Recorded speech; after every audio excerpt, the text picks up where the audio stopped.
Okay.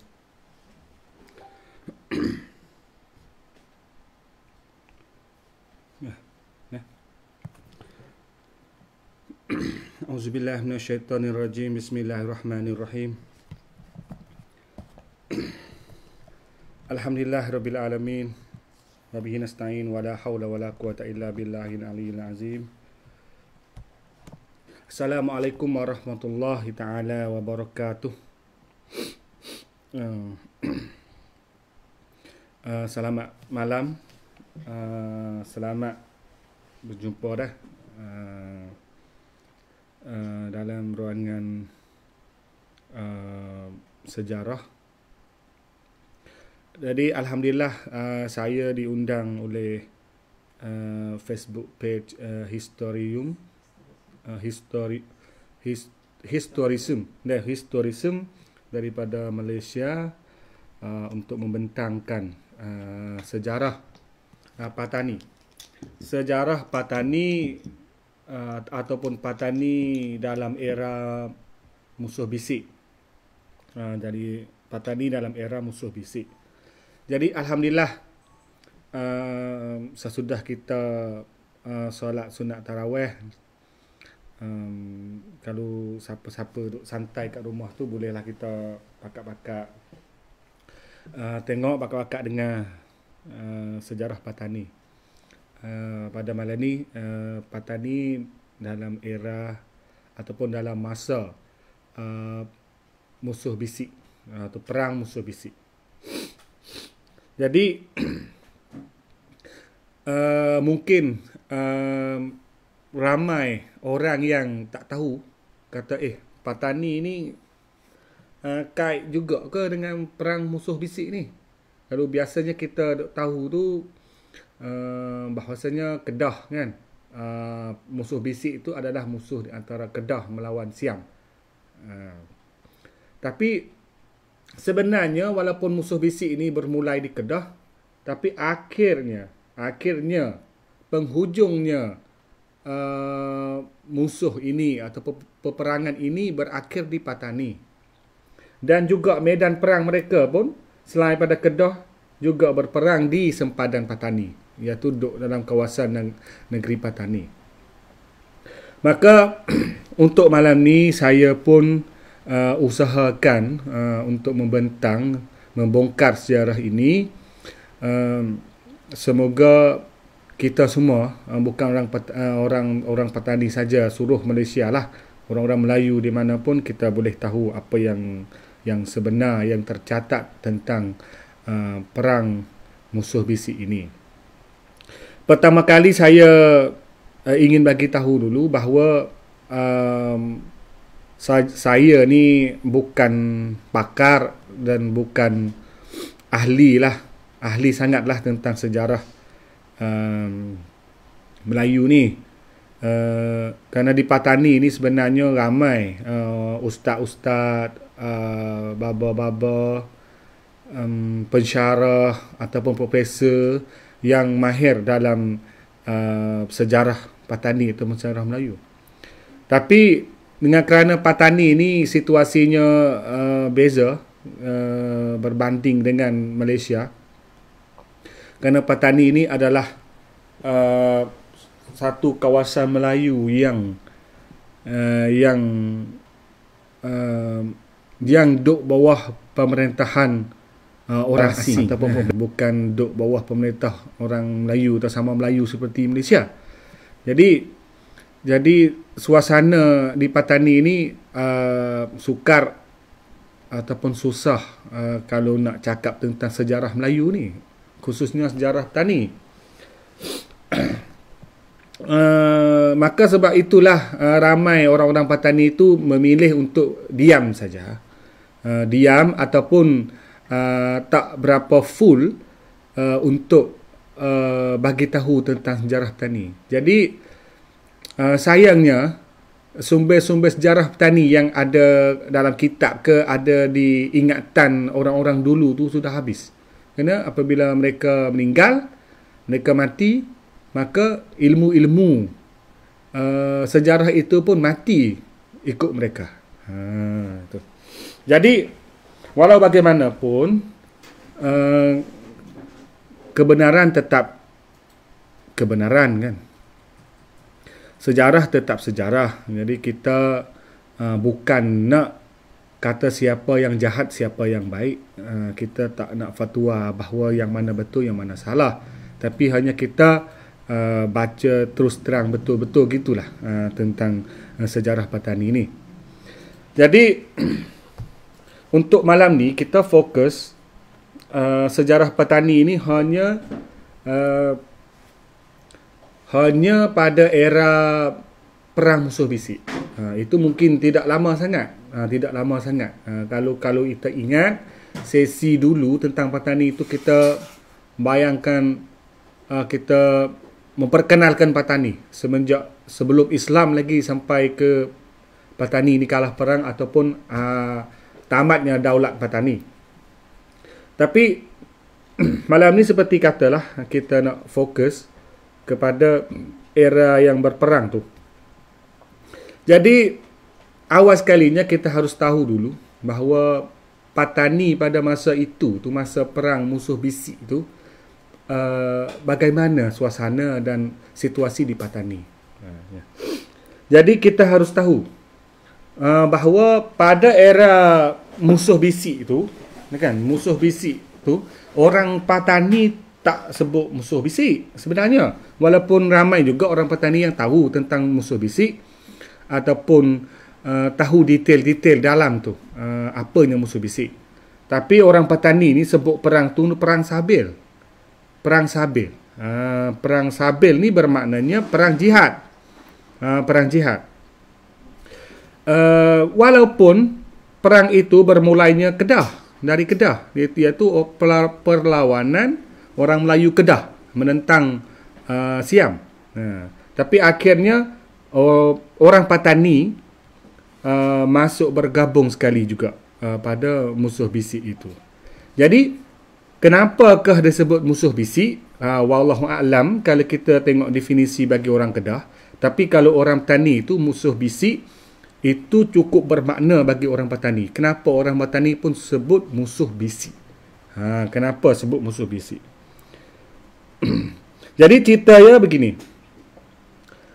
Sebelum nak berlaku dulu perang musuh bisi itu kan, kita harus tahu dulu situasi di Patani.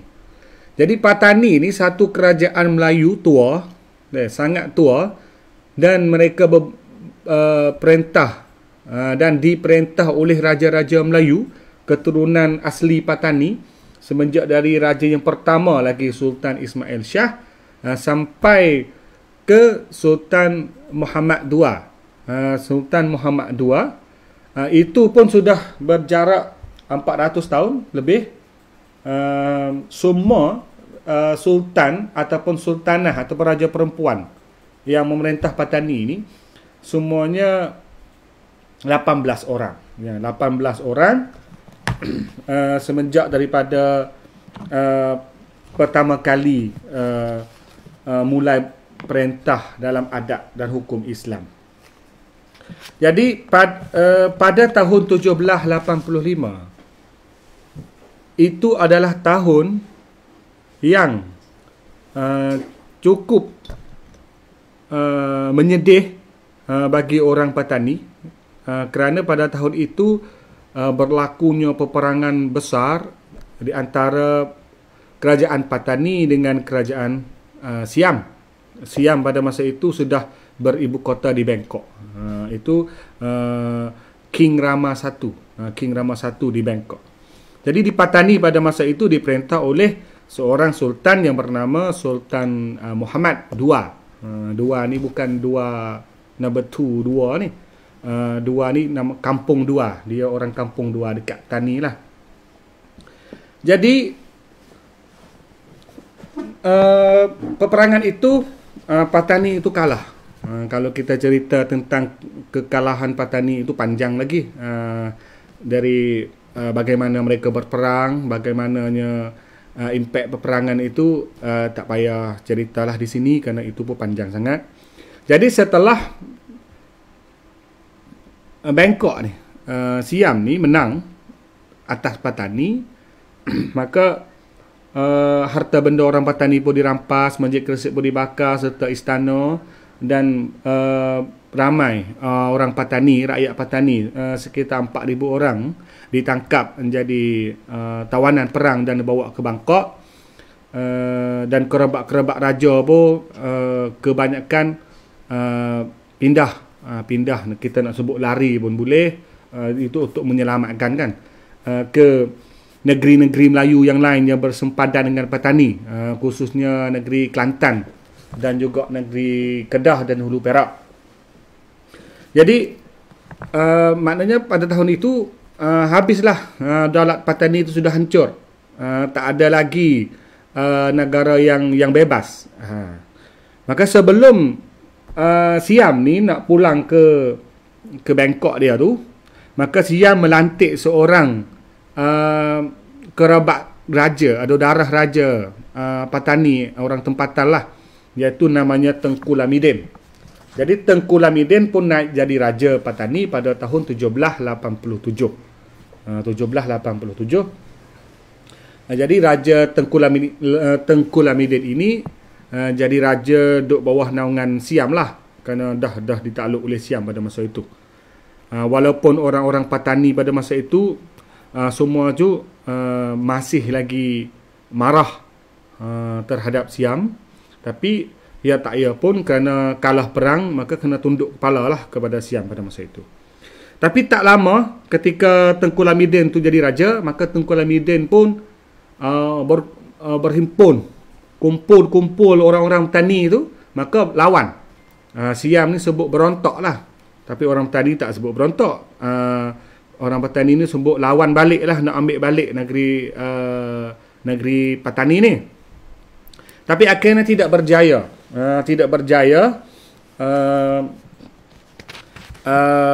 Siam dapat patahkan tentera Patani pada masa itu. Maka apabila Tengku Lamidin ni dihukum bunuh, sebenarnya bukan hukum bunuh, dia mati dalam medan perang di Songkla. Siam melantik orang yang kedua menjadi raja Patani. Iaitu orang yang kedua itu bukan lagi orang-orang kerabat raja, tapi adalah bendahara. Keturunan bendahara dulu, namanya Datuk Pangkalan. Datuk Pangkalan ataupun kita sebut Datuk Pangkalan Besar. Datuk Pangkalan Besar ni orang asli Patani lah, naik jadi pemerintah Patani.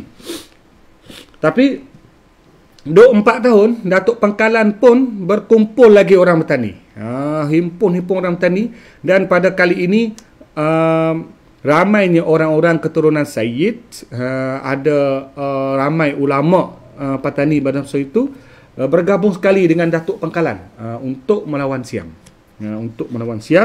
Jadi Datuk Pangkalan Besar ni menghalau 300 orang Siam yang Siam tinggal duduk di Tani untuk menjaga keselamatan Siam, ataupun menjaga jadi mata-mata lah, mata-mata tengok Tani tu. Jadi mereka berjaya menghalau orang-orang Siam ni keluar dari Tani, dan juga mereka pun boleh mempertahankan Patani. Agak kata masa itu sudah bebas lah sementara, sudah merdeka lah sementara. Tapi Siam pun apabila tahu bahawa orang-orang Siam, wakil-wakil Siam yang ada di Patani itu dihalau, maka mereka pun hantar lagi tentera dari Legor ataupun Nakhon Si Thammarat, juga dari Bangkok ke Patani, dan juga berperanglah di Patani. Akhirnya Patani pun kalah pula. Jadi kalah. Pada ketika itu Siam ni dah rasa bingung, dah seperti sakit kepala lah. Tak tahu nak buat macam mana lagi ni orang Patani ni. Lantik siapa pun lawan. Lantik Datuk Laksmana yang bukan raja pun lawan. Jadi tak tahu nak macam mana lah dengan orang Patani ni. Sungguh pun Siam ni merampas kerajaan Patani, kan? Tapi dia pun ingin nak merentah Patani, tapi tak boleh, tak boleh merentah, jadi tak ngam dengan Patani itu, kerana orang Patani itu masih lawan dan ingin ambil balik kerajaan dia, tanah bumi dia, kan. Jadi pada masa itu adalah seorang Cina. Orang Cina lah sebenarnya. Orang Cina tu jadi raja negeri Senggora ataupun Songkla hari ini, kan. Walaupun sebelum itu Songkla tu diperintah oleh Raja Melayu yang kita kenal dengan Sultan Sulaiman tu. Tapi Songkla ni kalah perang sebelum Patani tu 80 tahun. Jadi Songkla sendiri pun semua kerabat-kerabat Raja Sultan Sulaiman dibawa ke Bangkok. Dihapus semua sistem pemerintahan Raja Melayu di Songkla dan dia ganti dengan orang Cina. Ambil orang Cina ni jadi Raja Songkla. Jadi orang Cina itulah yang tulis teori dan kirim surat itu ke Bangkok bahawa inilah caranya kalau nak kontrol Patani. Iaitu dia buat plan divide and rule. Divide and rule. Kerana Patani ni adalah negeri Melayu yang luas. Tanahnya luas. Raja-raja daerah yang bawah Patani, yang bekas-bekas raja daerah dulu pun ramai, dan penduduk rakyat Patani pun ramai. Maka susah apabila nak kontrol Patani. Apatah lagi sistem agama pun kuat. Jadi orang Patani ni berjiwa cinta tanah air tinggi. Maka dia pun offer teori divide and rule ke Raja Bangkok pada masa itu adalah King Rama III. King Rama III. Jadi dia plan tu jadi Patani, satu Patani itu dibelah jadi 7. Belah Patani itu satu tu jadi 7. Maknanya jadi 7 negeri. Jadi setiap negeri ini ada raja. Ada raja merentah negeri masing-masing. Jadi sama standard. 7 raja ni sama standard. Tiada siapa yang lebih tinggi darjah daripada yang lain. Itu sama 7 negeri. Jadi 7 negeri itu terbagi kepada satu Patani. Patani sendiri. 2 Nongcik. Ni nanti saya nanti kita lihat di peta ni boleh. Ya kan? Jadi Patani ni sebesar ini. Ya kan? Ini tanah bumi asli Patani lah kalau kita lihat. Walaupun sekarang ni kecil sedikit lah daripada ini.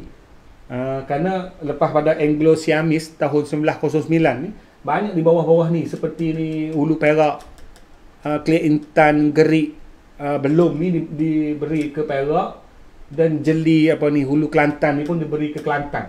Jadi 7 negeri Patani ni iaitu Patani sendiri, ada negeri Nongcik, ada negeri Jering ataupun Jambu, ada negeri Sai, ada negeri Jalo, ada negeri Reman, dan juga ada negeri Legeh. Jadi 7 negeri. Nongcik, Patani, Jambu, Sai, Jalo, Reman dan Legeh. Sebenarnya ada lagi 2 iaitu Tiba dan Cenok. Tiba dan Cenok ini dengan kerana bijaksana pandainya Raja Songkla pada ketika itu, orang Cina tu offer plan divide and rule kepada King Rama III Raja Siam, maka Siam pun ambil negeri Cenok dan Tiba ni beri ke Songkla. Maka ini kali pertama yang tanah Patani dibagi. Jadi dulu ni Cenok dan Tiba duduk bawah Raja Patani. Jadi dia ambil 2 negeri ni bagi ke Songkla. Maknanya sebagai hadiah. Hadiah kepada Raja Songkla. Jadi orang yang orang yang nama-nama raja tujuh negeri ni siapa? Jadi orang yang nama-nama 7 raja ini pun adalah Raja Songkla, iaitu orang Cina, berpakat dengan Nai Pai. Nai Pai ini adalah Raja Jering. Raja Jering, Raja Jambu. Raja Jambu tu pertama kalinya dilantik. Permulaannya lantik raja di 7 negeri di petani ni, iaitu Raja Jambu. Iaitu lantik orang Siam. Nai Pai ni orang Siam, bukan orang Melayu. Walaupun penduduk Jambu semua tu orang Melayu, tapi Siam ni melantik orang Siam yang nama Nai Pai, dari asli orang Cenok, menjadi Raja Jering ataupun Raja Jambu. Jadi Patani tambah T satu. Kalau dulu Patani ni, kalau huruf Rumi ni P A T A N I, Patani. Jadi masukkan T satu lagi jadi Patani. Ini kali pertama yang guna kalimah Patani. T satu lagi jadi P A T A N I. T satu lagi itu bermaknanya Thailand. Itu bermaknanya Thailand, untuk masuk dalam tu kan, di Patani. Yang keduanya Nongcik. Adanya Reman, Jalo, Saiburi, Jering ataupun Jambu, dan Legeh. Jadi 7 negeri ini mempunyai raja, dan semua raja bebas dalam kawasan masing-masing, tapi semua raja ini duduk bawah naungan Siam, duduk bawah naungan Siam. Dan juga Siam pun melantik nama, bagi nama-nama Thai lah, nama-nama seperti Thai, orang Thai kepada raja-raja itu, walaupun raja-raja itu tu nama Melayu. Contohnya Raja Patani, yang pertamanya nama Tuan Sulong. Tuan Sulong. Raja Nongcik nama Tuan Nik. Raja Reman nama Tuan Manso. Raja Jalo namanya Tuan Jalo. Raja Legeh namanya Nik Dah. Raja Sai ataupun Saiburi Teluban ni nama Nik Deh. Dan juga Raja Jering adalah orang Cina, namanya Nai Pai. Nai Pai. Jadi semua negeri-negeri Melayu 7 negeri ini duduk bawah bimbingan Songkla. Duduk bawah bimbingan Songkla. Songkla pula naik ke Bangkok. Jadi kalau raja-raja Melayu 7 negeri ni buat bunga emas, bunga perak, kena hantar pergi ke Songkla dulu. Jadi buat dua buah bunga emas, bunga perak yang besar tu. Lepas tu kena buat yang kecil lagi. Buat kecil lagi tu 2 lagi. Kena bagi ke Songkla 1, kena bagi ke Nakhon Sitamarat lagi 1. Sebelum nak sampainya yang besar ni di Bangkok. Itunya kesusahan orang petaninya, kena bayar jalan lah, bayar jalan. Tapi Songkla itu dilantik oleh Bangkok, suruh nanti kontrol, nanti tengok, nanti bimbing pokok raja 7 raja Melayu ni lah. Jadi pada masa ini orang-orang raja-raja petani pun duk merintah seperti biasalah, tapi dalam hati mereka tu tak pernah terima pun duk bawah Thai. Jadi mereka tu duk fikir semua macam mana nak bebaskan petani, bebaskan petani. Jadi masa ini belum lagi berlaku musuh bisik. Ini saya memberi latar belakang dulu petani setelah jatuh di bawah tangan Siam kan. Jadi perang musuh bisik ini dia berlaku pada tanggal 12 bulan 11 tahun 1821. Kerana Siam ini bukan Siam Bangkok sebenarnya. Jadi Siam yang duk lawan dengan orang Melayu di bawah ni adalah Siam Legor ataupun Siam Nakhon Si Thammarat. Nakhon Si Thammarat dan Songkhla ni selaku wakil Siam. Dia nak perang macam mana pun, nak merintah, nak ambil hasil, nak ambil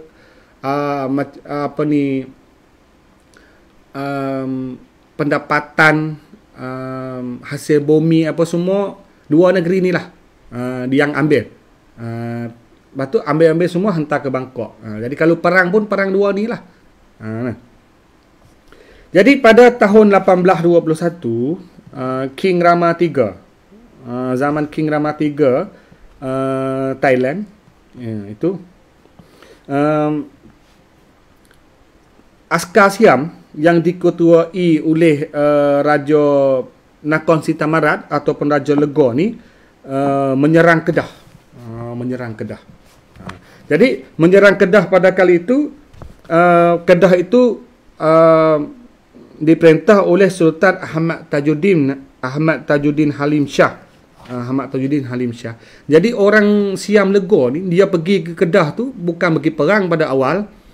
Dia pergi macam nak pergi melawat, nak pergi minta kapal, minta beras begitu ya. Duk jalan-jalan sampai di Kedah tu, tiba-tiba puak-puak Siam tu masuk serang Kedah. Jadi orang Kedah tu tak sempat lah, kerana tak sempat nak mempertahan, kerana tak tahu kata Siam ni datang nak berperang, tapi dia datang macam nak melawat apa gitu saja. Itu pada awalnya orang Siam tu buat. Jadi kerana tidak sempat nak mempertahankan, maka Sultan Ahmad Tajuddin Halim Shah harus menyelamatkan diri dan berpindah ke Pulau Pinang. Tinggalnya rakyat Kedah dan Kedah beruntung nasib sendiri. Maka Kedah pun dibakar, orang rakyat Kedah pun dibunuh ramai, maka Kedah pun jatuh di bawah tangan Siam. Ketika Siam duk perintah tu, dah menang, duk mengatah Kedah tu, Siam pun bagi Kedah. Ni nak kopi seperti mana sudah berjaya Patani, satu Patani itu dia pecah jadi 7. Jadi Kedah ni dia pecah jadi 4. Jadi 4, dia bagi raja-raja sama juga dengan Patani itu. Jadi 4 raja tu Kedah tu terbagi pada satu, iaitu Kedah sendiri ataupun Kuala Kedah. Pemerintahnya iaitu Sultan Ahmad Tajuddin, tapi ketika itu dia lari pergi ke Pulau Pinang. Yang keduanya negeri Kubang Pasu, ataupun kita sebut sekarang ni Jitra kan, iaitu Kubang Pasu. Tadi Kubang Pasu itu Siam melantik Tengku Anum selaku bapa saudara Sultan Ahmad Tajuddin. Jadi Tengku Anum menjadi Raja Kubang Pasu. 3 Negeri Perlis. Satu lagi, Negeri Perlis, Siam melantik Syed Hussein Jamalulail. Jadi Syed Hussein Jamalulail ni jadi Raja Perlis. Tapi sebenarnya Syed Hussein Jamalulail ni adalah kerabat diraja Cenok Patani. Dulu nenek moyang mereka tu merintah negeri Cenok di Patani. Ketika Cenok diserah ke Siam, maka kerabat Raja Melayu Cenok dan Tiba ni hijrah ke Kelantan. Hijrah ke Kedah. Dan hijrah ke Kedah ni yang saya tahu tu ni, mereka tinggal ke Kubang Pasu lah, Jitra, Kubang Pasu, Pendang gitulah, tak sampai ke Kuala Kedah. Jadi Siam lantik Syed Hussein Jamalulail tadi itu jadi Raja Negeri Perlis. Dan kerabat Syed Hussein Jamalulail ni merentah Negeri Perlis semenjak dari hari itu sampai sekarang. Jadi keturunan darah Raja Syed Hussein Jamalulail ni tidak berputus-putus. Dan juga yang keempat adalah Negeri Stol, ataupun Negeri Stoi. Negeri Stoi, Siam melantik Tengku Bisnu. Tengku Bisnu menjadi Raja Stoi. Itu Kedah dah jadi 4. Patani awal lagi sebelum pada tu dah jadi 7. Jadi kerana Siam ni masuk campur tangan dalam urusan pentadbiran negeri Kedah tadi, yang belah 7 dan lantik pegawai ahli bekerja mengikut sistem Siam. Jadi ini membuat menteri-menteri Kedah ataupun orang-orang Kedah yang merentah lama tu marah dan tak puas hati dan tak suka.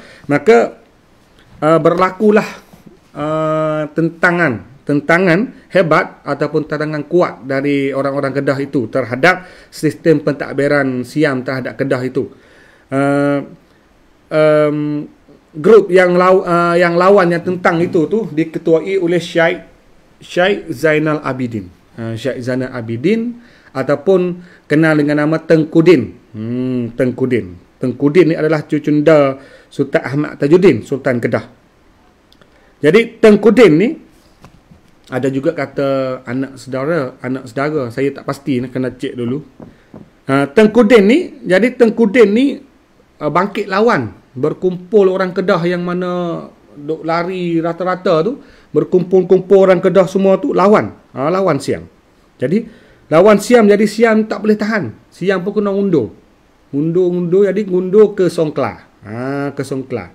Jadi Tengku Din pun hambat, macam halau lah, hambat askar Siam tu lari sampai ke Songkla dan bertahan di situ, berkubu, berbenteng di situ. Iaitu yang kata sempadan Songkla tadi itu adalah di Cenak, iaitu di bahagian barat Patani. Itu masuk dalam kawasan Patani dulu. Jadi Tengku Din pun buat kubu, markas tentera Kedah tu di situ, tak jauh daripada Bandar Songkla sekarang, tempatnya puak-puak Panglima Siam tu lari dan duk menetap di Songkla. Dan ketika itu juga Songkla pun buat surat hantar ke Nakhon Si Thammarat, buat surat lapor pergi sampai ke Bangkok, bahawa orang-orang Kedah ni halau mereka dan orang Kedah ni berontak. Maka minta bantuan lah daripada Bangkok, hantar mari ke bahagian selatan ni untuk perang dengan orang Kedah ni. Jadi yang buat surat tu namanya Prakya Pakdi Borirak. Prakya Pakdi Borirak ni dihantar oleh Raja Bangkok sampai ke Nakhon Si Thammarat, serta sekumpulan askar Siam daripada Bangkok. Lepas tu mereka berkumpul, askar Siam dari Bangkok, askar Nakhon Si Thammarat, askar Patalung dan juga Songkla. Berkumpul di Songkla pada masa itu untuk nak berperang dan ambil balik Kedah tadi.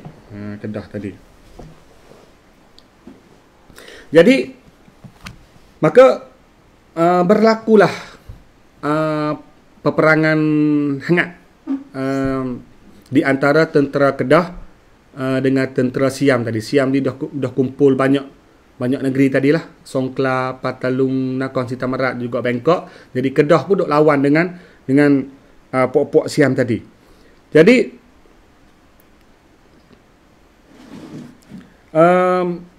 tentera Kedah ni bersemangat. Dan handal sekali. Mereka lawan sungguh-sungguh. Hingga tentera Siam pun tak boleh patahkan lagi mereka. Dan pada masa itu Kedah dan Siam berperang tu panjang. Panjang sikit ketika ni. Panjang sikit. Maka Siam sendiri Raja Siam ni, dia bimbang juga. Kerana takut perlawanan orang Melayu terhadap Siam kali ini merabak luas ke tempat lain. Jadi nanti jadi perlawanan besar pula. Jadi susahlah Siam nak kontrol atau nak jajah tanah Melayu itu.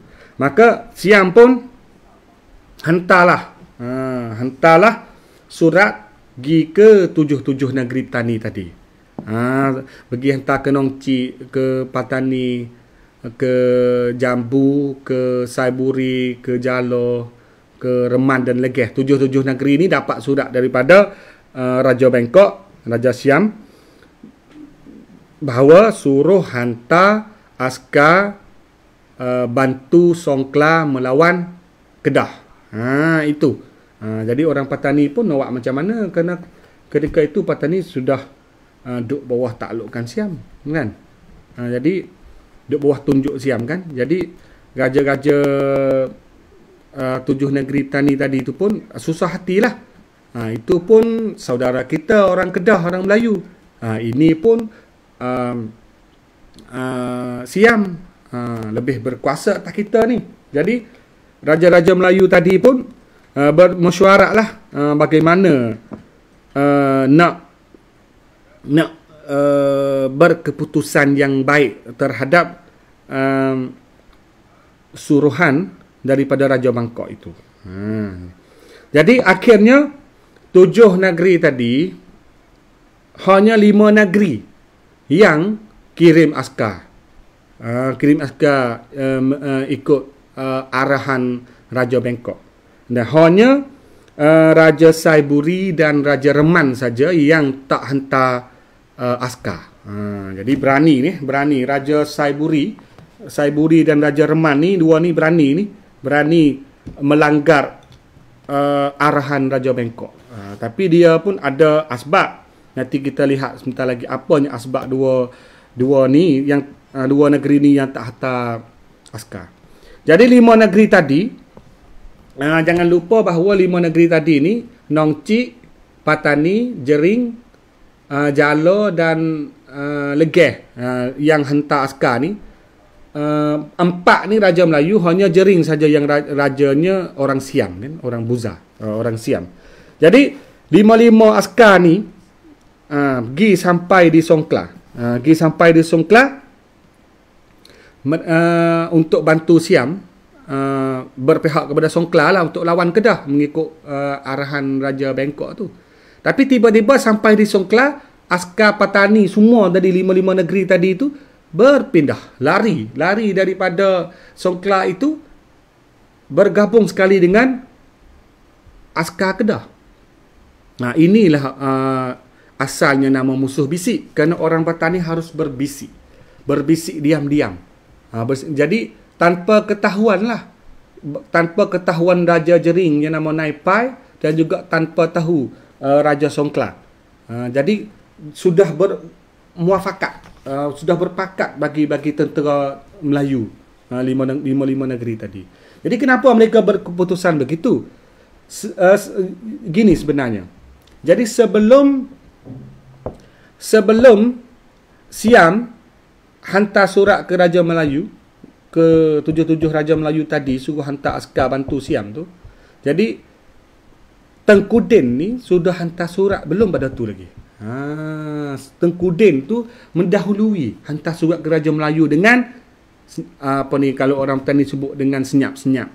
Dengan senyap-senyap ni dengan diam-diam. Diam-diam lah, sembunyi. Dengan sembunyi. Jadi orang-orang raja-raja Melayu pun pakatlah dengan diam-diam. Apabila sampai di Songkla, mereka pun lari berpindah dengan Kedah. Jadi mereka sanggup mati, sanggup menaruh nasib, kerana mereka fikir jika Melayu ni menang, Kedah menang, Petani pun menang, maka semua tanah Melayu akan bebas, bebas daripada Siam. Itunya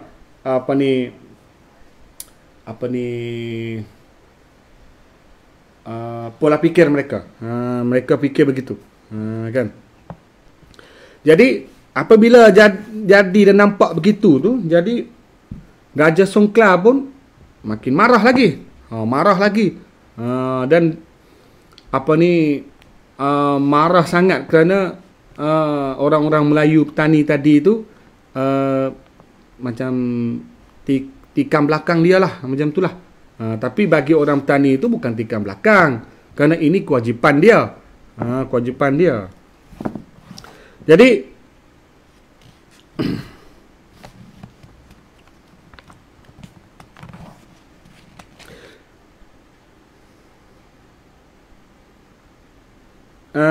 Dan ada juga dalam catatan ni bahawa askar-askar Melayu tadi berjalan kaki lahan-lahan, pelan-pelan, tidak berjalan cepat. Jadi orang bertani ni sudah berpakat dengan orang Kedah. Jadi hal ini bahawa orang bertani ni melanggar arahan, maka Praya Suntra Nurat, ketika itu Raja Songkla namanya Praya Suntra Nurat pun buat surat melapor ke Bangkok, bahawa orang-orang Patani, negeri-negeri Patani tak hantar askar bantu Songkla untuk melawan Kedah, apatah lagi mereka bergabung sekali dengan orang Kedah untuk menentang Songkla, menentang Siam. Menentang Siam. Jadi Bangkok pun kena hantar askar tambah lagi daripada Bangkok pusat. Siam ni kirim askar lagi daripada Bangkok untuk bantu Nakhon Si Thammarat, Patalung dan Songkla lawan Kedah. Kerana ketika itu mereka tak boleh patah lagi. Sama-sama handal ni, duk perang kat sepadan tani tu. Jadi Siam lawan Kedah melalui empat grup tentera. Satu dipimpin oleh Praya Narongrit Kosa namanya. Grup satu Praya Narongrit Kosa, grup yang kedua Praya Raja Bangsan. Jadi Praya Raja Bangsan ni orang Muslim, orang Islam, tapi orang Islam yang Praya Raja Bangsan ni orang Islam Syiah. Dia ni duduk kat Bangkok lama dah, kan. Yang ketiga Praya Picai Burin, dan yang keempat Praya Pecaburi ataupun Praya Yomarat. Jadi 4 orang penglima Siam yang hantar ni, mereka ni serang kem Kedah tu ada 4 jalan, 4 way untuk serang Kedah. Jadi pihak Kedah pula yang diketuai oleh Tengku Din lawan dengan Songkla sampai di Bukit Anak Gajah. Bukit Anak Gajah tu dekat bandar Songkla sekarang lah, dekat bandar Songkla sekarang. Lawan situ. Jadi pihak Kedah ni ketuanya iaitu Tengku Din. Jadi raja-raja petani tadi pun bergabung sekali dengan askar Kedah. Jadi ketua paling tinggi, ketua tertinggi perang itu adalah Tengku Din sendiri. Tengku Din sendiri. Jadi ketika perang itu tadi, dia berlanjutan makan bulan, dekat-dekat tak sampai setahun lagi makan bulan. Jadi khabaran tentang orang-orang Melayu Kedah Tani ni duk perang dengan Siam ni sampai ke Mekah. Jadi di Mekah pada masa itu ada seorang ulama agung daerah Patani yang nama Syekh Daud Al-Fatani. Syekh Daud Al-Fatani dulu ni, Syekh Daud Al-Fatani ni dia duduk di Petani, dia lahir di Petani, dia duduk di Petani, dan ketika Patani ni pecah, kalah perang tu, ketika itu Syekh Daud masih kecil lagi, masih muda. Maka Syekh Daud tu menyelamatkan, dia pindah sekali dengan beberapa orang tok guru pada masa itu ke Terengganu dan juga ke Aceh dan juga ke Mekah. Jadi dia duduk di Mekah lah. Ketika itu dia kecil lagi. Tapi apabila Syekh Daud dan ulama-ulama lain, ulama-ulama Jawi lah, ulama tanah Melayu yang ada kat Mekah tu, tanah Arab tu, dengar khabar bahawa orang Kedah dan orang Melayu ni duk lawan Siam, maka Syekh Daud Al-Fatani berkeputusan nak pulang ke tanah Jawi. nak pulang ke tanah petani untuk bergabung sekali dengan orang-orang Melayu melawan Siam. Tujuannya Perang Sabil untuk bebaskan Patani dan Kedah daripada Siam. Kafir laknatullah. Jadi bukan sahaja Syekh Daud Al-Fatuni yang pulang ke tanah Melayu ni, tapi dalam kapal yang balik sekali itu ada juga ulama-ulama lain, iaitu adanya Syekh Abdul Samad Al-Falimbani, ada Syekh Ahmad Khattab, Syekh Abu Daud, Syekh Haji Yusuf. Ini yang ada nama-nama senarai. Ya, bukan seorang ni ulama yang balik petani ni. Kerana petani ni ulamanya ramai, bukan hanya Syekh Daud. Syekh Daud itu adalah ulama agung, tapi ulama-ulama biasa ni pun ramai lagi yang ada kat Mekah. Mereka pun berkeputusan balik sekali. Kerana ni perang Sabil. Kewajipan bagi orang yang ilmu agama tinggi ni, nak balik perang Sabil, perang jihad fi sabilillah di tanah. Jadi apabila dengar khabaran bahawa ulama-ulama petani pun sanggup pulang balik ke petani, maka pihak Kelantan dan Terengganu, sama-sama saudara kita, sama Melayu, dan juga takut juga kuasa Siam pada masa itu, dan juga ingin bebas daripada Siam. Jadi maka mereka pun hantar juga askar daripada negeri mereka ke medan perang ini. Maka Kelantan oleh Sultan Muhammad I hantarlah 4,000 askar yang diketuai oleh Tengku Along Zainal. Tengku Along Zainal ini adalah Raja Banggol. Raja Banggol Kelantan. Tengku Ismail, Raja Kampung Laut Kelantan. Dan juga Tengku Muhammad ataupun Tengku Besar Jeram Kelantan. Itu hantar tiga orang ni bergabung sekali dengan Kedah Patani. Dan juga pihak Terengganu oleh Sultan Mansur Shah pun hantar juga penglima dan juga askar Terengganu, katanya 2,000, hantar ke medan perang ini. Adanya penglima Tengku Idris, penglima Kulam, penglima Wan Kamel, dan juga penglima Ismail. 4 orang penglima dari Terengganu Tengku Idris, penglima Kulam, penglima Wan Kamel, dan penglima Ismail. Hantar bantu petani dan Kedah. Maka perang musuh bisik ni kita tak boleh sebut kata perang Kedah Siam lagi lah. Jadi ini sebagai perang Melayu Siam. Perang Melayu Siam.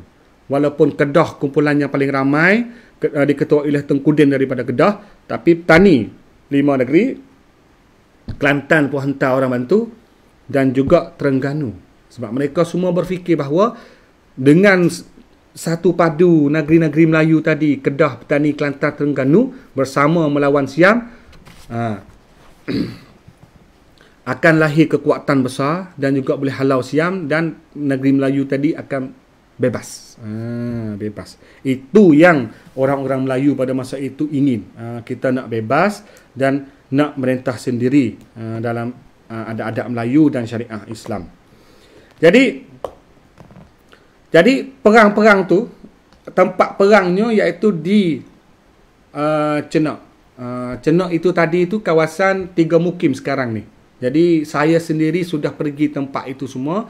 Sampai ke hari ini kita masih jumpa lagi kubu-kubu tepi laut, adanya benteng, adanya parit air, adanya telaga markah tentera, adanya kubu-kubu para syuhada. Itu masih komplit lagi. Bolehlah kita orang Malaysia ke orang Kelantan, Terengganu, orang Kedah pun nak pergi ziarah. Bukan saja kita pergi ziarah kubu Syekh Abdul Samad Al-Falimbani saja, tapi kawasan itu sampai hari ini orang-orang situ pun masih sebut lagi pengkalan Tok Syekh Daud, telaga Tok Syekh Daud, markah Tok Syekh Daud di Kampung Natap, di Kuala Natap, kubu laut di Kampung Suan Kong. Lepas tu ada kubu Raja Nong Cik, ada benteng parit, kubur-kubur para syuhada lain lagi banyak. Ada kubur Wan Zainab, Wan Mariam yang datang dari Kedah, kawasan dekat situ. Ada lagi kubur-kubur tentera Palembang 13 orang yang simpan di situ. Jadi masih banyak lagi yang kita boleh mempelajari lain daripada cerita lisan ataupun yang catat dalam kitab, tapi kita boleh lihat dengan mata, boleh rasa dengan hati. Di situ masih ada lagi sampai hari ini. Jadi orang bertani ni kalau cuti sekolah, memang sekolah-sekolah agama, sekolah-sekolah kanak-kanak ni, tadika ni bawa pelajar-pelajar pergi ziarah tempat-tempat sejarah itu. Tapi sayang juga ni sekarang ni kerana Thailand ni nak roboh semua tempat itu dan buat jadi industrial area batu bara dengan petrochemical. Kerana tempat itu tempatnya sumber gas dan minyak paling besar di Thailand, iaitu di Chenak, iaitu di pesisir laut Chenak, Patani, Saiburi, itu memang minyak banyak. Semua orang tahulah kerana ada kompani minyak besar di situ hari ini, yang nama Trans Thai Malaysia. Tu situ. Jadi sekarang ni orang-orang situ duk demo lah, duk lawan terus untuk mempertahankan kampung halaman mereka, kerana tak boleh kerja lah, tak boleh ke laut untuk cari ikan ke nelayan, kerana kerajaan nak roboh semua tu, nak buat industri area besar, paling besar di Thailand. Itu kita bakat berdoa lah, semoga tempat-tempat sejarah itu dan tempat-tempat cari makan kehidupan harian, mata pencarian orang-orang Melayu situ tu kekal, tak kena pindah ke tempat lain kan. Jadi perang itu, musuh bisik tadi, Syekh Daud pun balik sampai di Tani dan bergabung sekali situ. Maka Syekh Daud ni tulis perancangan perang setahun 4 bulan. Maka kita temu kitab yang tulis oleh Syekh Daud Al-Fatoni ini tentang perang musuh bisik. Yang ni yang rahsianya. Jadi orang banyak dengar cerita lisan mulut ke mulut saja, orang-orang tua dulu sebut tentang perang Sabir. Tapi sebenarnya peperangan ini sudah catat jelas oleh Syekh Daud Al-Fatoni. Jadi saya sendiri pun sudah baca tengok itu. Apatah lagi Syekh Daud Al-Fatoni sendiri buat peta lagi. Mananya gunung, mananya benteng, mananya markah Tengkudin, mananya tentera petani duk mana, tentera Kedah duk mana, berapa markahnya mereka duk tahan dengan Siam ni. Jadi jelas ada dalam buku catatan perancangan perang setahun 4 bulan. Dan kita ketemu pedang Syekh Daud Al-Fatoni dan juga baju besi Syekh Daud Al-Fatoni, tulis Fatoni di atas sini, dan masih simpan baik lagi di sebuah rumah kawasan dekat situ. Baju besi Syekh Daud Al-Fatoni masih ada. Pedang dia pun ada lagi. Ni Masya Allah semua. Jadi Allah Ta'ala simpan benda ni, kita anak cucu sekarang tu boleh lihat. Jadi siapa nak tengok ni kena inbox suku lah, datang ke Petani, insya-Allah saya bawa pergi tengok. Jadi perang situ Syekh Daud buat perancangan perang di mana tempatnya, tapi penglima agung itu Tengkudin. Pada tanggal 18 bulan 3 tahun 1832, askar Siam 30,000 orang melalui kapal laut sampai di Songkla, yang ketuai oleh Peraya Praklang.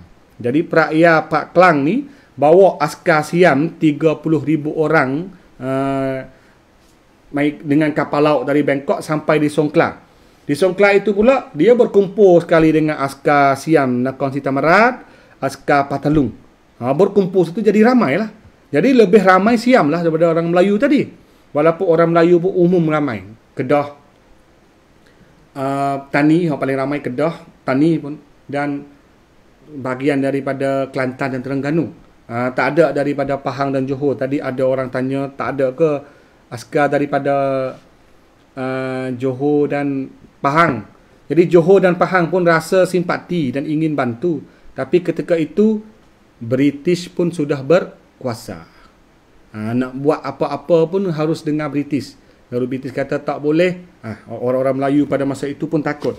Dan apatah lagi pada peperangan kali ini, pihak British dia bantu Siam secara sulit. Yang ni yang paling sedih. Jadi kita orang Melayu ni dia anggap orang British baik, orang British baik. Baik macam mana? Bagi kita ni orang British pada ketika ini orang British yang bantu Siam dengan sembunyi. Kenapa? Kerana sebelum pada itu Siam sudah buat perjanjian dengan British.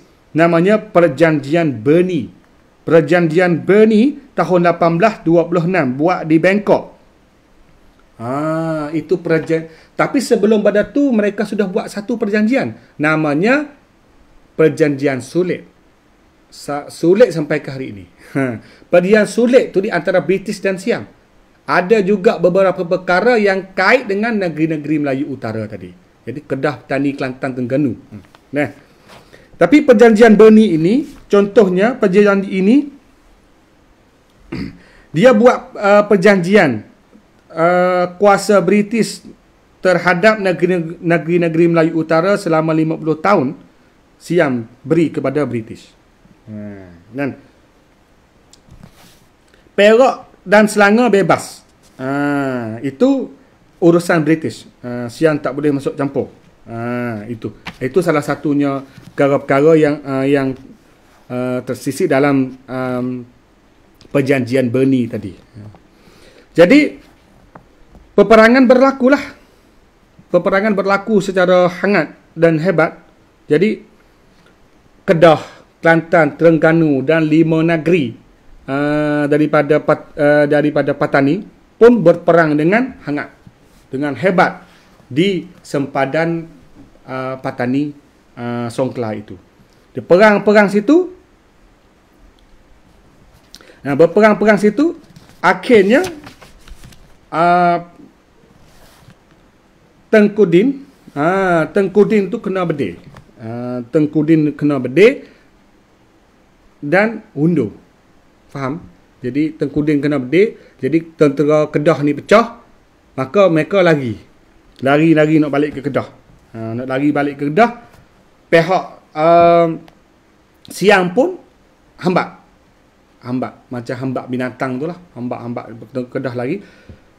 Dan khabaran bahawa Tengkudin tu kalah perang, maka tentera-tentera Melayu lain pun, petani, khususnya petani pun, jadi lemah semangat. Maka petani pun tak boleh tahan lagi. Dan pecah perlawanan ini. Walaupun sudah mempertahankan situ setahun 4 bulan dah boleh bertahan situ. Jadi kalau adalah banyaklah yang sebut bahawa kenapakah orang Melayu ni kalah lagi. Pada ketika itu kita terdapat bahawa Siam ni ia mengguna tali barut. Mengguna tali barut orang yang paling rapat dengan Tengkudin dan juga dengan Syekh Daud Al-Fatoni tadi. Mereka macam beli orang Melayu. Macam kita ada anjing lah, mudah kata kita ada anjing, kita ada ulat dalam garam. Jadi ini salah satunya asbab orang-orang Tani, orang-orang Melayu ni kalah perang. Jadi saya akan nak detail, nak fokus detail lagi kan. Jadi kalau kita lihat tempat, jadi kalau orang Tani ataupun orang Cenak tu, dia gambarlah tempat tu. Kalau kita lihat bahawa dia ada bukit tinggi, bukit besar ni di Kampung Terap, iaitu tempatnya terletak markah askar Tengkudin. Sebelah laut di Mulut Kuala, kita sebut Kuala Pak Bang, itu tempatnya terletak markah tentera Syekh Daud Al-Fatoni, iaitu tentera Tani duduk situ. Dan juga di bahagian dekat dengan Sekom, Bukit Sekom, tepi laut dekat di Kampung Natap, situ ada satu lagi kumpulan askar-askar Melayu petani. Dan di tengah-tengah itu kita sebut di Bukit Mangon. Bukit Mangon di bahasa Thai dah, Bukit Mangon ada tentera Terengganu dan Kelantan duduk situ. Jadi mereka duk lawan. Lawan situ akhirnya kalah kerana Tengku Din dia kalah dan Tengku Din pun hundur balik. Jadi orang Siam pun hambat Tengku Din nak sampai kat sempadan Kedah tu, sampai ke sana lah. Dan petani sendiri pun pecah. Raja-raja petani tadi yang 4 orang Raja Melayu tadi pun rasanya tak boleh mempertahankan lagi, maka mereka berkeputusan hundur, macam larilah. Lari. Dan ketika itu juga Syekh Abdul Samad Al-Falimbani dia balik ke Kedah dulu pada awal tu. Kalau Syekh Daud tu balik ke petani terus kan. Tapi Syekh Abdul Samad ni dia balik ke Kedah dulu untuk nak jumpa dengan saudara mara dia. Dari Kedah tu dia berjalan sampai ke tempat perang tu di Cenak tu, di dekat dengan Songkla tu. Jadi Syekh Abdul Samad Al-Falimbani pergi jumpa Syekh Daud bahawa kita tak boleh lawan lagi kerana ini sudah pecah, tentera kita sudah kalah, maka kamu undurlah dulu, kamu menyelamatkanlah dulu, nanti aku akan jadi benteng sini. Jadi Syekh Daud pun tak mau pergi. Syekh Daud ni tak mau pergi kerana mereka sudah niat jihad fisabilillah. Tapi Syekh Abdul Samad kata, jika kamu tak menyelamatkan dirimu, siapa lagi yang nak kalau bahasa maafnya ni jadi bahasa Melayu baku kan. Kalau sebut bahasa petani ni, kalau mu ni tak menyelamatkan diri kamu, siapa lagi nak jadi orang yang hantarkan urusan nak mengajarkan ilmu agama kepada anak cucu kamu lagi. Itu faham kan? Kalau itu bahasa petani, kerana maknanya kalau mu tak menyelamatkan diri kamu, siapa lagi yang nak menyambung, nak mengajar ilmu agama kepada anak-anak cucu petani masa depan kalau mu mati di sini? Itunya perkataan daripada Syekh Abdul Samad. Ini bukannya bari ataupun folk song, bukan lagu, bukan dongeng kan. Ini adalah catat surat kitab tadi yang saya dak tu. Jadi Syekh Abdul Samad dengan 300 tentera tadi mempertahankan di situ, di sempadan tani, di tempat perang tadi tu. Yang Kedah sudah kalah balik, tani pun sudah kalah balik. Jadi Syekh Daud pun naik rakit, naik kapal, keluar dari mulut Kuala Pak Bang tadi dan balik ke petani. Nak balik ke petani pun takut, jadi dia pergi singgah di pangkalan Kuala Air Tawar. Di Kuala Air Tawar tu duduk di Nong Cik, di Kuala Sungai Petani juga yang pecah keluar ke Nong Cik. Duduk situ. Untuk tukar kapal besar nak pindah lagi. Jadi Syekh Daud pun pindah lagi ke Pulau Duyung. Di Pulau Duyung di Terengganu. Sebelum nak pindah lagi ke Sambas, pindah lagi ke Sumatera, pindah lagi ke Aceh hingga sampai ke Mekah dan sampai ke Taif. Jadi akhirnya penghujungnya di Taif. Jadi tinggal saja Syekh Abdul Samad. Jadi Syekh Abdul Samad ni bukannya orang asli Patani. Dia orang Palembang. Palembang di Sumatera. Tapi dia rela untuk mempertahankan agama Islam, daulah Islam ni, maka dia sanggup untuk menyelamatkan Syekh Daud. Jadi dia sanggup untuk gugur syahid di situ. Tu. Jadi maka gitulah Syekh Abdul Samad pun akhirnya menghapus nafas terakhir di medan peperangan ini di situ, iaitu di Cenak itu tadi. Maka kubur makam dia pun terletak di situ, iaitu di Kampung Terap. Boleh pergi tengoklah, ada orang pergi tengok, ada orang pergi ziarah setiap hari situ sampai hari ini. Orang pergi ziarah. Nah, jadi Syekh Daud yang kata mengundur sampai ke Kuala Aitawa untuk naik kapal laut di Noncik tadi untuk nak ke Pulau Duyung, maka Syekh Daud wasiatlah kepada rombongan ataupun orang-orang petani yang pergi hantar Syekh Daud ni, ulama agung ni, untuk keluar dari petani. Kaki kanan pijak kapal dan kaki kiri pijak pangkalan. Ketika nak langkah masuk kapal, Syekh Daud wasiat kepada orang-orang petani yang pergi hantar dia situ. Selagi petani di bawah jajahan Siam, selagi itu kewajipan jihad terhadap orang petani.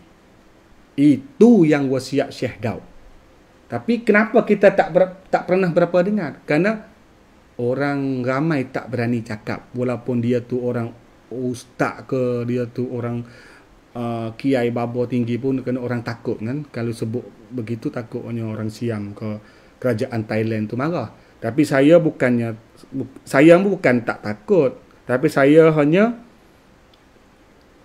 sebut apa yang disebut oleh ulama ataupun apa yang dicatat dalam kitab itu saja, kerana kita yakin dengan Allah Taala lah. Jadi kita lihat tengok pula nasib orang-orang petani dan orang Kedah. Orang Kedah memang dah hancur dah siang pun halau hambak sampai ke Kedah dan ambil Kedah balik pula. Ambil Kedah pula, menang terhadap Kedah. Jadi tani pula yang kata tadi 5 negeri kan.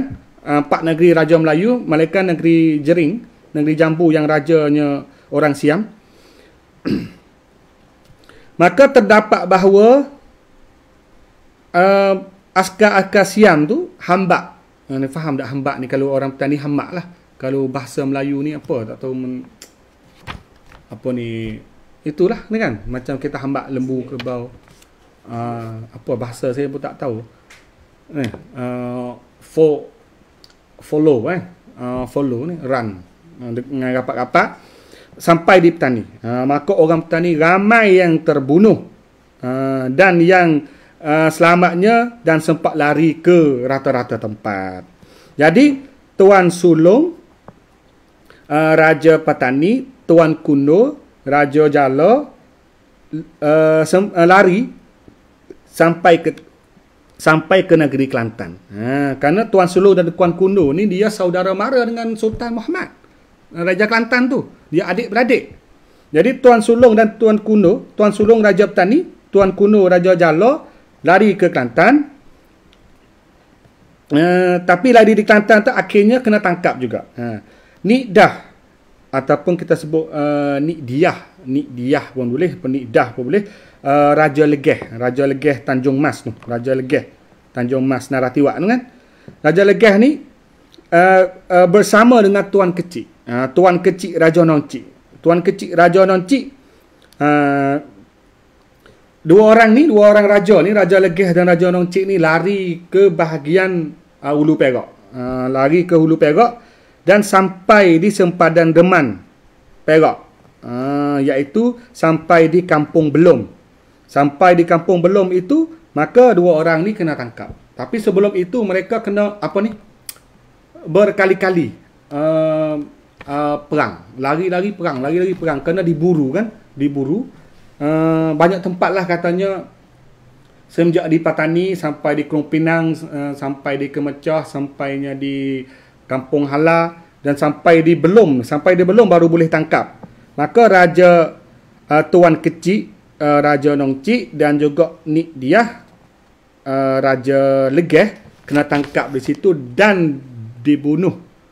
Kena bunuh di situ juga, iaitu di Kampung Belum, dipotong kepala di Kampung Belum.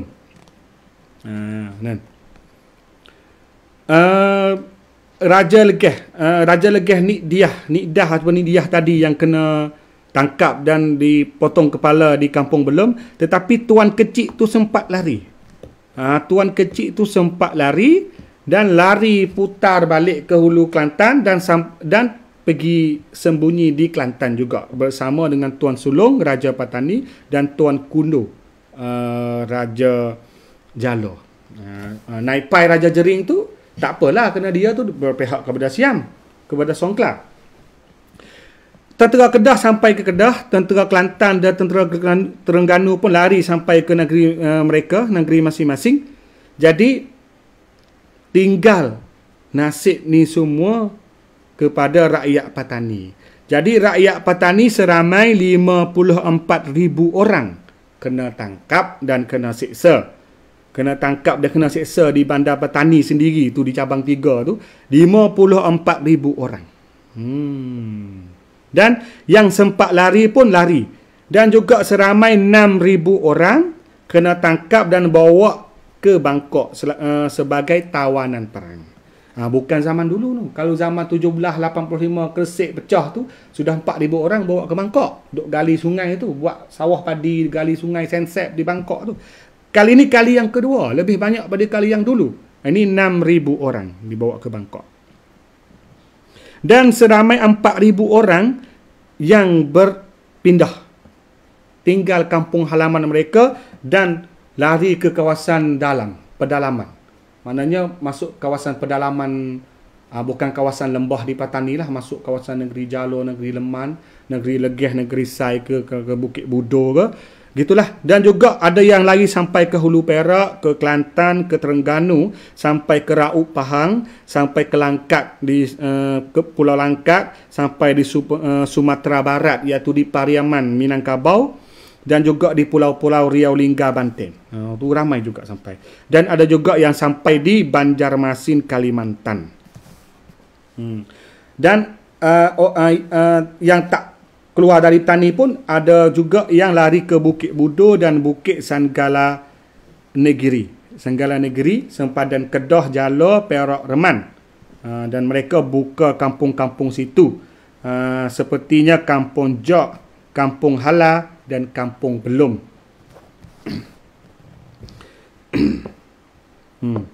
Jadi habis pecah kalah sini.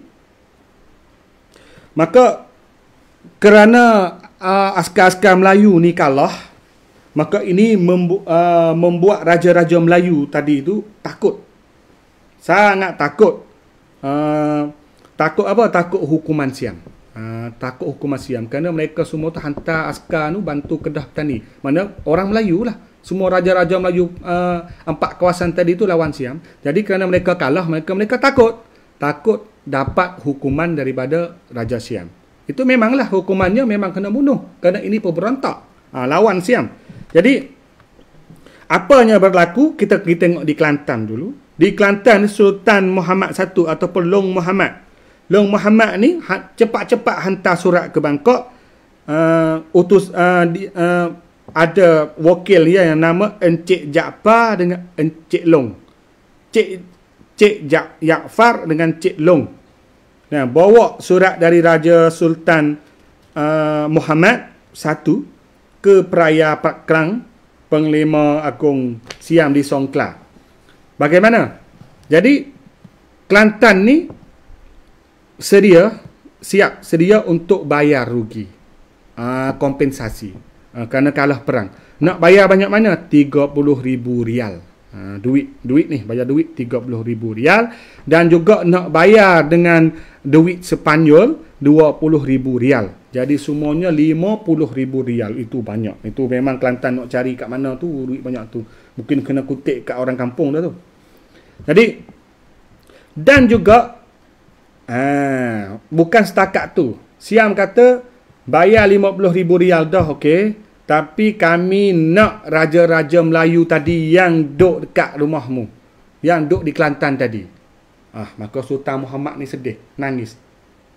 Nak bayar dah banyak dah 50,000, tak cukup lagi. Siam kata Raja Kelantan harus hantar Tuan Sulong Raja Patani, Tuan Kundo Raja Jalo, dan Tuan Kecik Raja Noncik ke Siam.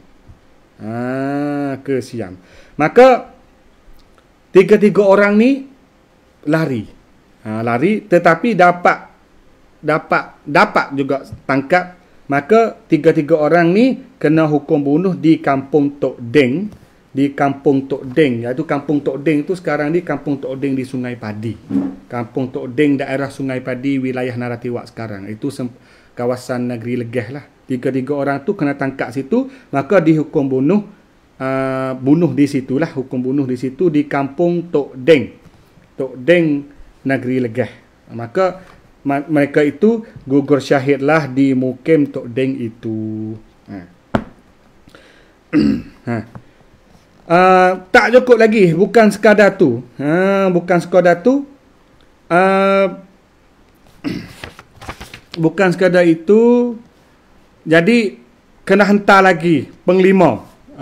Jadi penglima petani yang lari tadi raja, raja Tuan Sulung, Tuan Kendu, Tuan Kecik. Jadi ada lagi penglima petani, ini penglima handal lah. Bendahara ke penglima petani ni lari ke Terengganu. Lari ke Terengganu, duk sembunyi di bawah Sultan Mansur Shah Terengganu.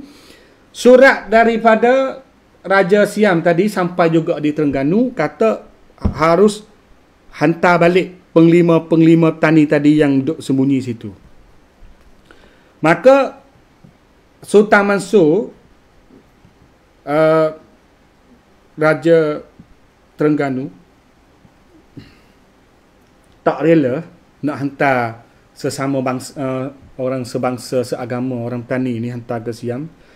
Tapi Siam pun hantar kapal perang sampai ke Kuala Terengganu dan tutup pintu Kuala Terengganu. Jadi terpaksalah Terengganu pun kena, apa ni orang petani sebut, kena jang. Kena berilah. Akhirnya Terengganu pun takut juga. Terengganu tu kena serang lagi, hancur pula seperti petani dan Kedah. Maka Raja Sultan Mansur Shah Raja Terengganu pun hantarlah Panglima Muhammad, Panglima Damit, Panglima Ahmad dan Panglima Pik. 5 orang penglima petani yang handal kepada wakil Siam. Dan Siam bawa 4 orang penglima tadi, Panglima Muhammad, Panglima Damit, Panglima Ahmad dan Panglima Pik, dan pergi hukum bunuh, potong kepala di Kampung Kuala Gajah. Kampung Kuala Gajah Beting. Beting Jujur, iaitu di Bandar Taning. Maka 4 orang itu pun kena mati, kena bunuh dengan penukaran keselamatan negeri Terengganu. Negeri Terengganu. Itu.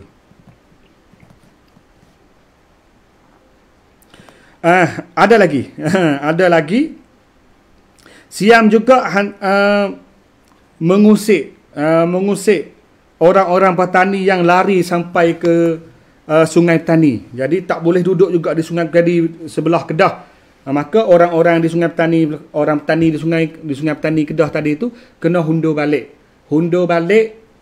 Dan mereka pun duk sembunyi buka kampung kawasan sempadan Kedah Reman, Perak Reman, iaitu kawasan Kelantan, Baling, Gerik, Lenggong. Duk situ pula lagi. Dan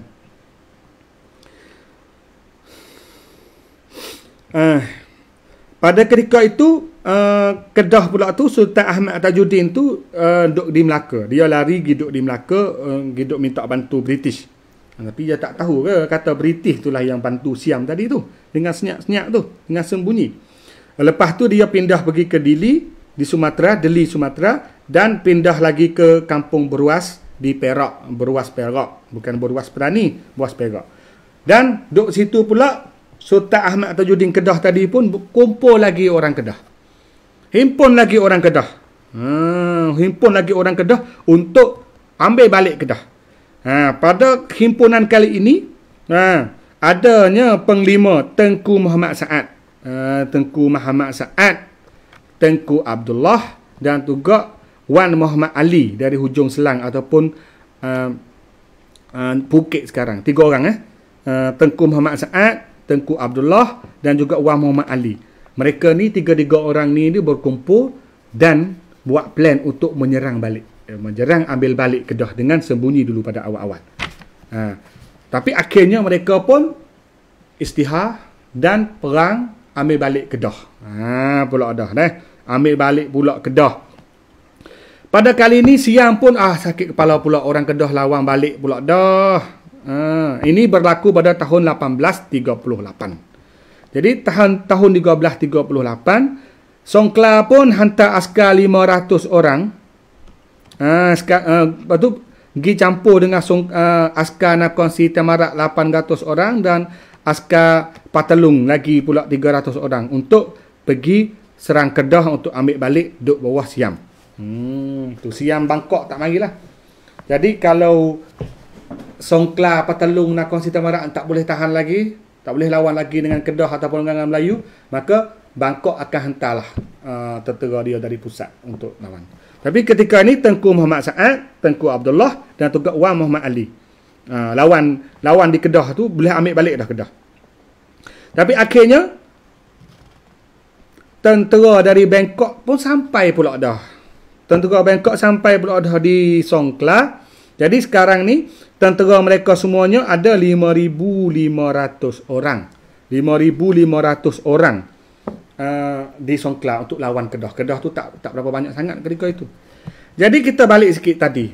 Tadi 5 negeri petani masuk gabung dengan musuh bisik. Jering, Patani, Nongcik, Legeh dan juga Jalor. Jadi empat ni semua dia dah hukum bunuh dah mati semua dah rajanya. Mati semua. Maka tapi dah mati tapi dilantik orang lain jadilah, jadi anak mereka ke siapa pula. Tapi Jering tu tak apalah, kena orang Siam. Askar dia tu orang Melayu, tak sanggup juga duduk dengan orang Siam yang nama Naipai tu jadi Raja Jering. Tadi yang kata adanya 2 negeri yang tak pergi pada awal lagi, iaitu negeri Saiburi dengan negeri Reman. Raja Saiburi Nik Deh dan juga dan Raja Reman Tuan Masu ni 2 orang ni cerdik. Jadi dia ni boleh pandai ambil sikap. Jadi dia fikir banyaklah orang Teluban dengan orang Reman ni. Orang Reman dengan orang Teluban dia fikir banyak sikit, dan bukan dia tu tak kasih kepada petani, bukan dia ni tak mau lawan sekali. Tapi dia tak hantar askar tadi tu dengan kerana dia marah terhadap Praia Surin. Praia Surin ni adalah timbalan Raja Songkla. Jadi Praia Surin ni suka mengamuk. Suka saman macam lanun tu. Suka saman kampung-kampung orang Melayu. Jadi 7 negeri ni memang kena Praia Surin ni masuk merampok. Masuk saman. Saman ni maknanya masuk rumah orang, ambil harta orang, curi kan. Bukannya curi ni tuan tak tahu kan. Orang apa Pelon Sedom li rompok same, nyamung. Kalau bahasa sini kita sebut nyamung same, rompok. Itulah yang Saiburi dan Reman buat alasan tak hantar askar. Kerana dia kata belum pada tu pun sudah lapor kepada Songkla bahawa Praia Surin ni, orangmu ni, kaki tanganmu ni suka buat jahat terhadap orang-orang Melayu sini dah banyak kali dah. Tapi Raja Songkla pun macam diam, tak boleh buat apa-apa. Maka ini dia marah, maka tak hantar askar. Jadi dengan kerana tak hantar askar pada awal lagi, maka 2 negeri ini selamat. Saiburi dengan Reman selamat. Inilah nak kata Saiburi dan Reman inilah adalah negeri Melayu yang pemerintahnya adalah satu dinasti tidak berputus-putus. Kalau Saiburi ni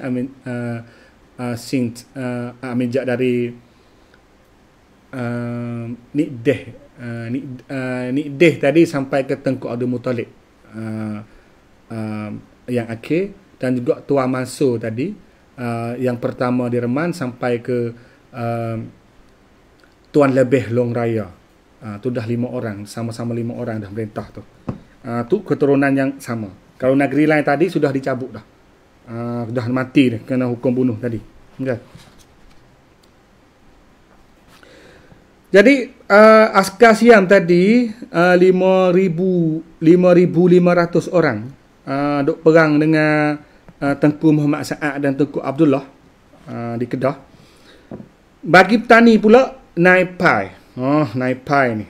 Raja orang Siam, Raja Jering. Nak ambil hati lah. Nak ambil hati Raja Songkla. Nak ambil hati Nakhon Sita Marat.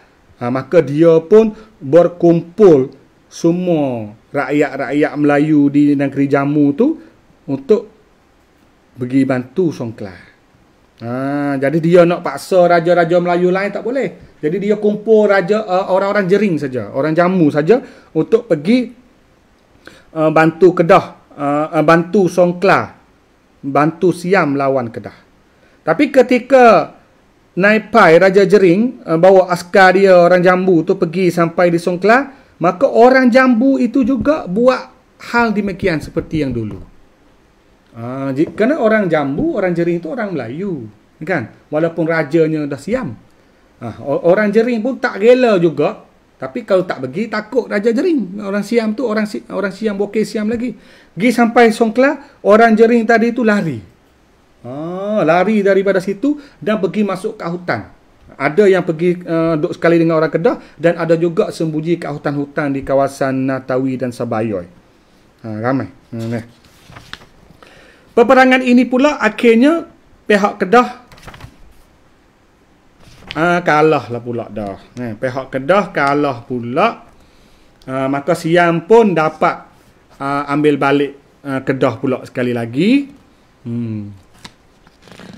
Dan akhir kali ini Siam nak buat macam mana dengan Kedah. Siam minta anak Sultan Ahmad Tajuddin, iaitu Tengku Zainal Rashid. Tengku Zainal Rashid sebagai tawanan tebusan. Macam apa ni orang panggil prakan, apa? Insuran. Bukan insuran. Macam ni ada teori baru Siam lah. Dia takut raja-raja Melayu ni lawan pula, dia ambil anak putera. Anak laki. Anak laki bawa pergi ke Bangkok, duduk di Bangkok. Kalau mu lawan, anakmu mati. Dan juga ambil anak puteri jadi isteri pula dah. Tu Siam. Buat macam tu. Jadi Tengku Zainal Rashid yang pergi duduk kat Bangkok ni jadi tawanan tebusan. Tebusan ni duduk Bangkok.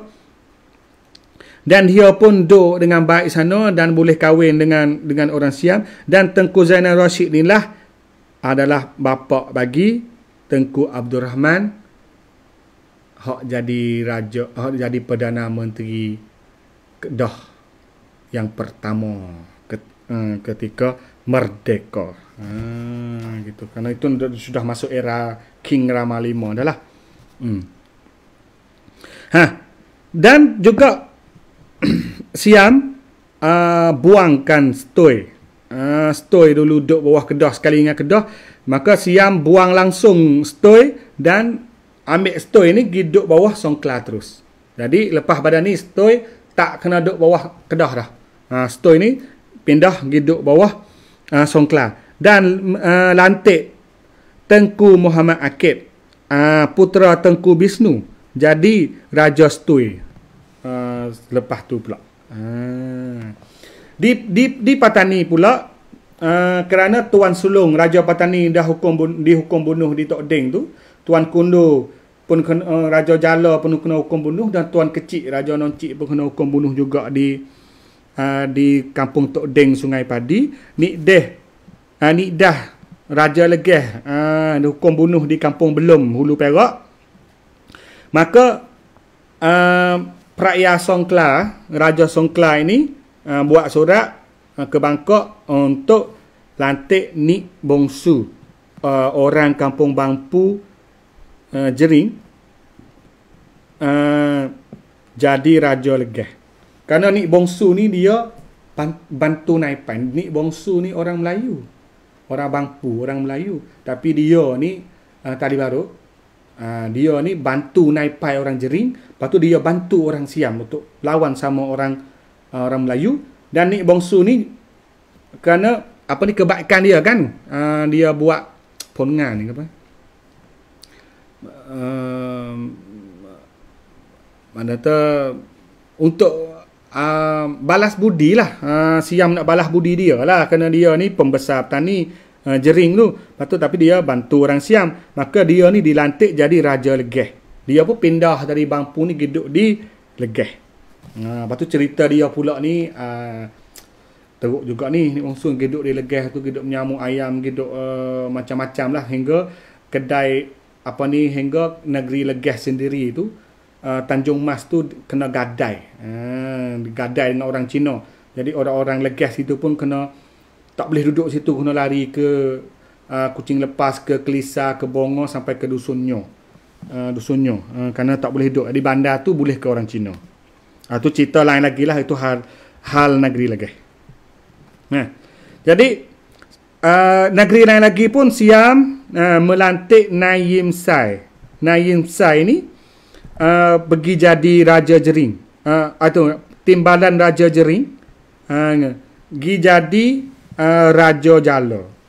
Dan melantik Naim Muang. Naim Muang daripada Cenok jadi Raja Nong Cik. Dan juga lantik Nik Soh ataupun Tok Ki Yusof. Yang ni pun seperti Nik Bongsu lah. Dia pun bantu Siam ni. Tok Ki ni bantu Siam juga. Maka dia pun dilantik oleh Siam jadi Raja Petani. Jadi Raja Petani. Lepas tu dia jadi Raja Jering pula. Hidup di Jering pula ni puak ni. Ni. Tapi ni puak Raja Jering hak dulu lah. Dia kata jadi begini ni, bukan hak sekarang kan. Kita kena beza lah orang-orang tu generasi lain-lain kan. Itu. Apabila Naim Pai Raja Jering pula mati, seperti kata tadi lah, Siang pun tukar pula. Ambil Naim Sai daripada Jala tadi tu pergi jadi Raja Jering. Lepas tu yang sedihnya, Naim Sai tu orang keturunan Siam Cina. Dia jadi Raja Jala. Ketika Siam ni nak pindah dia dari Raja Jala jadi Raja Jering, ketika itu ni Naim Sai ni jadi Raja Jala tu dia dapat untung, dapat benefit, dapat hasil pendapatan Jala, yang mana Jala ni banyaknya biji-biji mining, bahasa Siam panggil meung, iaitu ada lombang biji di Dah, lombang Labu, lombang Makrek, lombang Bayo, lombang Baru, lombang Mek Bulan. Ada ni lombang semua ni. Sedangkan dia kena hantar ke Raja Jala yang baru lah. Itu orang Melayu. Tapi dia ambil senarai semua lombang-lombang biji tadi tu pergi beri kepada Raja Songkla. Ni yang paling jahat. Jadi Raja Jala yang dilantik baru ni, iaitu orang Melayu, tak boleh dapat untung-untung apa-apa pun dari lombang. Sedangkan lombang biji itu duduk dalam negeri dia. Tapi Naim Sai Raja dulu ni, dia ambil senarai nama semua dan juga pendapatan ni semua beri kepada Raja Songkla. Maka Raja Songkla ketika tu iaitu Nai Tien Seng. Nai Tien Seng tu maka dapat keuntungan dalam lombang-lombang biji tadi. Lombang biji Didah, Labu, Marih, Bayo, Sebayo tu lah, lombang biji baru, dan lombang biji Mek Bulan. Jadi boleh ke Songkla semua. Itu yang buatkan Songkla tu cepat kaya. Kena ambil hasil biji-biji di negeri Jala, bawa pergi sana. Sampai ke hari ni pun orang Cina dok bom bukit-bukit di Jala tu, bukit batu bara, bukit batu kan. Biji-biji pun boleh ke orang lain. Orang Melayu kat Jala tu tak boleh pa pun. Maka itulah kejadian ataupun peristiwa musuh bisik yang berlaku pada tahun 1830-an tadi.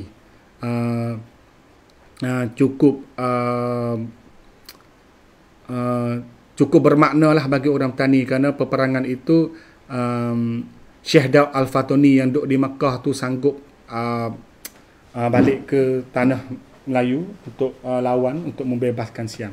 Dan kita dapat lihat bahawa bukan sekali ni orang Kedah ni duk lawan dengan Siam untuk ambil balik Kedah. Jadi mereka duk tukar menang kalah tu banyak kali, 3-4 kali. Ini seperti musuh krusek lah, orang Muslim dan Kristian duk balik, menang kalah. Kedah pun begitulah. Jadi orang Kedah pun semangat kuat, tak gila duduk bawah Siam. Orang petani pun sama.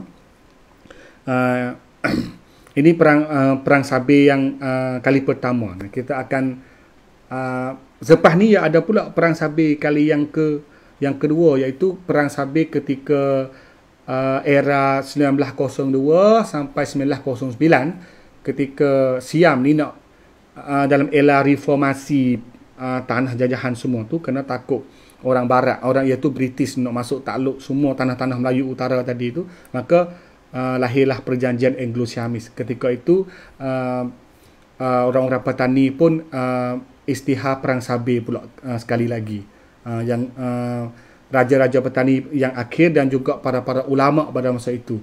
Jadi teori itu dicetus dan dirancang oleh Syekh Ahmad Al-Fatani pula dah. Syekh Ahmad, wakil Turki Utsmaniyah tu rancang hal tu pula. Itu perang Sabir kali yang keakhir. Lepas pada tu baru masuk era baru. Baru tubuh dengan gerakan bersenjata kebebasan petani ini hari kebelakangan, sekitar 60-an sampai ke hari ini. Masih ada dan masih bergiat, masih beraktif kumpulan untuk membebaskan petani. Itu saya baca timeline sejarah lah, kan, untuk kita tahu bahawa petani itu duduk dalam keadaan tidak tenang, tidak senang sejak dulu lagi sampai hari ini. Jadi saya pun sudah 1 jam setengah dah ni kan, panjang juga. Ada soalan ke? Boleh. Betul ke kepala Syekh Abdul Samad Al-Palembani dibawa ke Bangkok? Ya. Sebab banyak tanya kepala pejuang Melayu dibawa ke Bangkok, betul ke? Saya pun nak kata betul 100% pun tak berani juga, kerana saya tak pernah tengok. Tapi daripada sumber yang boleh dipercayai lah, orang-orang yang kita agak kata dipercayai, bahawa ketika Syekh Abdul Samad tu kalah perang, dia kena tangkap. Jadi Siam tu ada cerita lah, Siam tu tak boleh nak bunuh dia. Mungkin keramat ke kerana Allah Subhanahu Wa Taala ni, wallahu a'lam, kita tak tahu. Ini cerita lisan. Jadi akhirnya Siam ni kena bunuh secara kejam melalui pakainya buluh sula, dan dia potong kepala dan bawa ke Bangkok. Tapi ada pembesar Malaysia ni dah masuk ke dalam istana dan boleh tengok. Siapa tu walau alam lah. Tapi ada pembesar dari Kelantan dan juga ada former Perdana Menteri Malaysia rasanya. Tu tengok. Yang mana tak walau alam lah, dah tengok. Jadi cerita tu benar, dan juga cerita dari banyak mulut lagi yang kita cari pun begitulah. Katanya potong kepala, dibawa ke Bangkok. Kerana Siam ni biasa je. Kerana ini adat. Kalau kita lihat adat peperangan Siam pula, kalau menang bakar, dan juga potong kepala penglima-penglima ataupun pembesar-pembesar, dan bawa ke Bangkok. Itu memang ada, bukan perkara yang tak boleh jadi. Ya. Gitulah. Kerana ini pun sudah panjang sangat. InsyaAllah jika kita ingin tahu tentang sejarah di mana lagi yang petani, kita bolehlah show dan kita usaha untuk tahu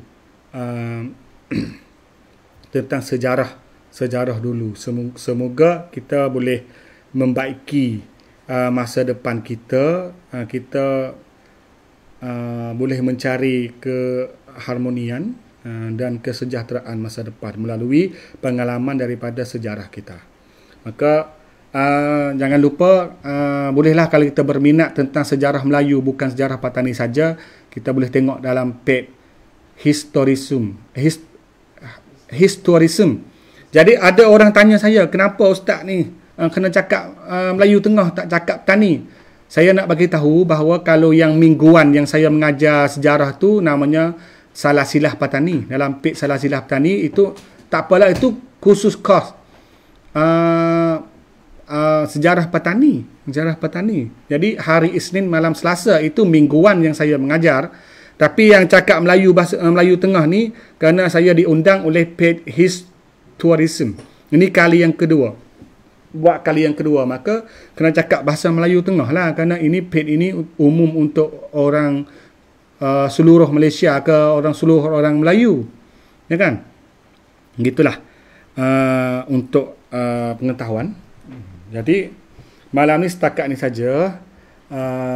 InsyaAllah kita bersama menunaikan fardu puasa di bulan Ramadan esok hari lagi. Tak berapa lama lagi kita akan hari raya. Saya berdoa semoga kita semua selamat dan juga dapat puasa di bulan Ramadan dengan sempurna. Wabillahi taufiq wal hidayah. Wassalamualaikum warahmatullahi taala wabarakatuh.